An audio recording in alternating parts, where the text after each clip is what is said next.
wabarakatuh. Halo teman-teman, bagaimana kabarnya hari ini?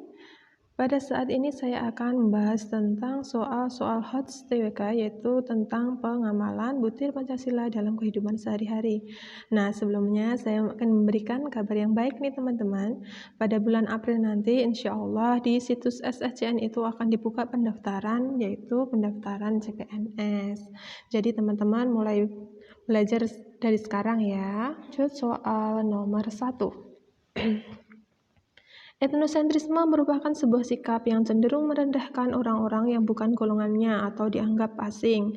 Etnosentrisme beranggapan bahwa budaya asing lebih rendah daripada budaya yang dimiliki.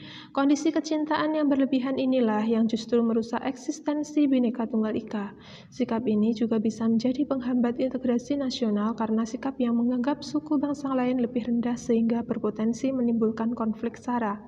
Hal tersebut merupakan bentuk pelanggaran sila Pancasila, yaitu sila keberapa nih teman-teman? Kata kuncinya ada di etnosentrisme. Etnosentrisme itu adalah sikap yang merendahkan orang-orang. Berarti jawaban nomor 1 yang betul adalah yang B, yaitu sila kedua, kemanusiaan yang adil dan beradab. Nomor 2, pelaksanaan pemilu 2019 dilakukan serentak di seluruh Indonesia dan mengakomodir seluruh warga Indonesia.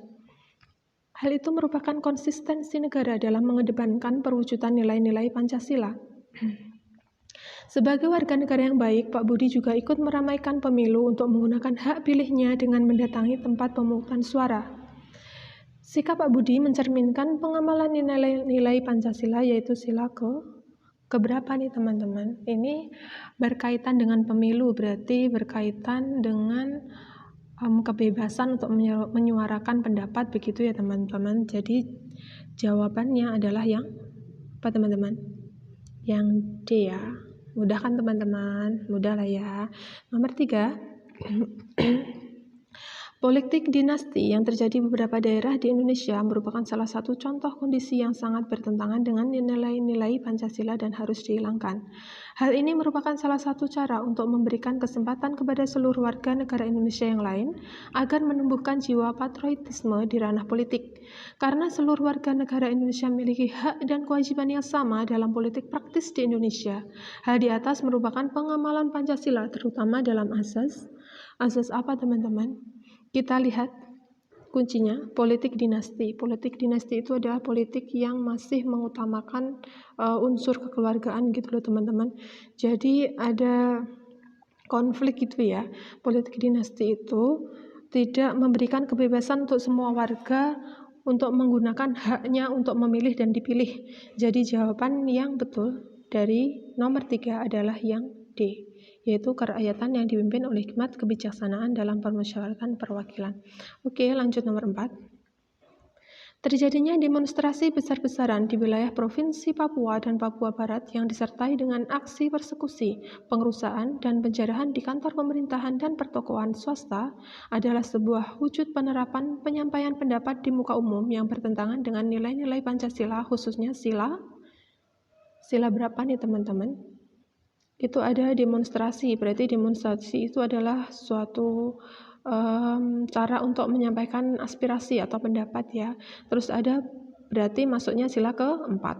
Terus ada persekusi, pengerusakan, penjarahan, itu masuknya sila ke-5. Tetapi di bawahnya ada itu tulisan wujud penerapan penyampaian pendapat di muka umum. Jadi jawaban yang betul kira-kira yang mana teman-teman? Yang D ya. Kerakyatan yang dipimpin oleh hikmat kebijaksanaan dalam permusyawaratan perwakilan.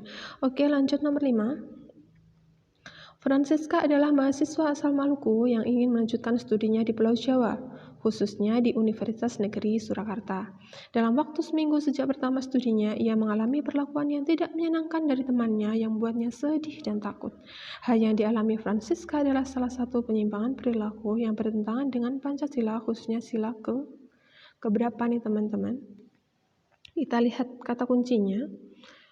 Di situ Francisca mengalami perbuatan yang tidak menyenangkan, yang membuatnya sedih dan takut. Jadi dia itu mengalami ketidakadilan gitu ya teman-teman. Terus hak untuk berpendidikan, hak untuk dirinya bahagia itu tidak ada. Jadi dia itu mengalami suatu tindakan yang bertentangan dengan Pancasila, khususnya adalah sila kedua. Begitu ya teman-teman.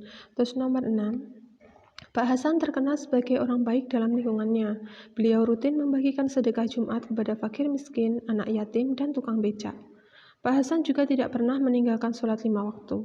Pada hari Jumat, beliau melaksanakan sholat Jumat di Masjid Agung yang tidak jauh dari kediamannya di Jalan Diponegoro, Jakarta. Pada siang hari itu, ketika masjid masih sepi, ada seorang berjaket hitam memasuki masjid. Tak lama terdengar bunyi letusan yang sangat keras di dalam masjid. Ternyata itu adalah bom bunuh diri. Para jamaah yang akan menjalankan sholat Jumat seketika berlari ketakutan. Tidak ada korban jiwa dalam kejadian tersebut, tetapi akibat kejadian itu, Pak Hasan dan jamaah sholat Jumat terganggu dan tidak jadi melaksanakan sholat Jumat. Hal yang dialami Pak Hasan adalah salah satu penyimpangan perilaku yang bertentangan dengan Pancasila, yaitu sila keberapa nih teman-teman?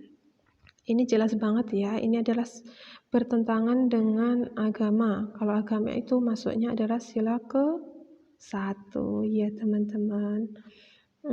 Karena ini Pak Hasan itu terganggu ya, tidak bisa melaksanakan sholat Jumat, jadi tidak punya kebebasan untuk beribadah. Jadi jawaban yang betul nomor 6 adalah yang 1. Ya teman-teman, cukup sekian penjelasan dari saya. Terima kasih, semoga kalian sukses dan berhasil dalam CPNS 2021. Teman-teman jangan lupa like, comment, dan share dari channel YouTube Junior 21 dan jangan lupa untuk menaktifkan tombol lonceng agar kalian selalu update tentang berita CPNS 2021. Terima kasih. Wassalamualaikum warahmatullahi wabarakatuh.